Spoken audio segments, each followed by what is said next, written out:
Like our magnificent surroundings today, this city could not be a more fitting venue. Here in Guadalajara, we see all the richness of Mexico's heritage, its arts, its architecture, its vitality, and its culture. And we also see all the possibilities of Mexico's future, the innovation, high-tech industries, and entrepreneurship that makes this one of our hemisphere's most dynamic cities. Here in Guadalajara, we also see our continent coming together. Mexicans, Canadians, Americans, as tourists, as neighbors, educators, and business partners, each bringing their unique traditions, each bound by mutual respect. Indeed, in the 21st century, North America is defined not simply by our borders, but by our bonds. And that is the spirit that defined the very productive summit that we had here today. First, we agreed that we had to work together to restore our common prosperity. The global recession has cost jobs and hurt families from Toronto to Toledo to Tijuana. So we renew our commitment to work together in Ottawa, Washington, and Mexico City. Building on our progress at the G8 and G20 summits, we agreed to continue to take aggressive, coordinated action to restore economic growth and create jobs for our workers, including workers in the North American auto industry. Because so much of our common prosperity and millions of jobs depend on trade that flows across our borders, billions of dollars worth of trade every day, we reaffirmed the need to reject protectionism.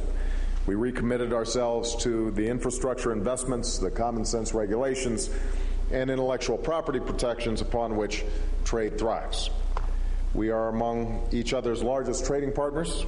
As we work together towards lasting prosperity, we need to expand that trade, not restrict it. I would note that our common prosperity also depends on orderly legal migration. All three of our nations have been enriched by our ties of family and community. I think of my own brother-in-law, who is Canadian. I think of the many Mexican Americans from Jalisco who found home in Los Angeles and Texas and in my hometown of Chicago. At the same time, Americans, Mexicans, and Canadians all expect their borders to be safe and secure, and that is why my administration will continue to work to fix America's broken immigration system in a way that is in keeping with our traditions of being both a nation of laws and a nation of immigrants. And because our future prosperity also depends on clean energy economies, we built on our bilateral efforts to invest in renewable energy and green jobs. And we recommitted ourselves to the historic goals announced last month in Italy. Nations like the United States and Canada will take the lead by reducing emissions by 80% by 2050, and we will work with other nations to cut global emissions in half. Indeed, we made progress toward the concrete goals that will be negotiated at the Copenhagen Climate Change Summit in December. And I again want to commend Mexico for its leadership in curbing greenhouse gas emissions and President Calderon for his innovative proposals to help developing countries build clean, sustainable economies.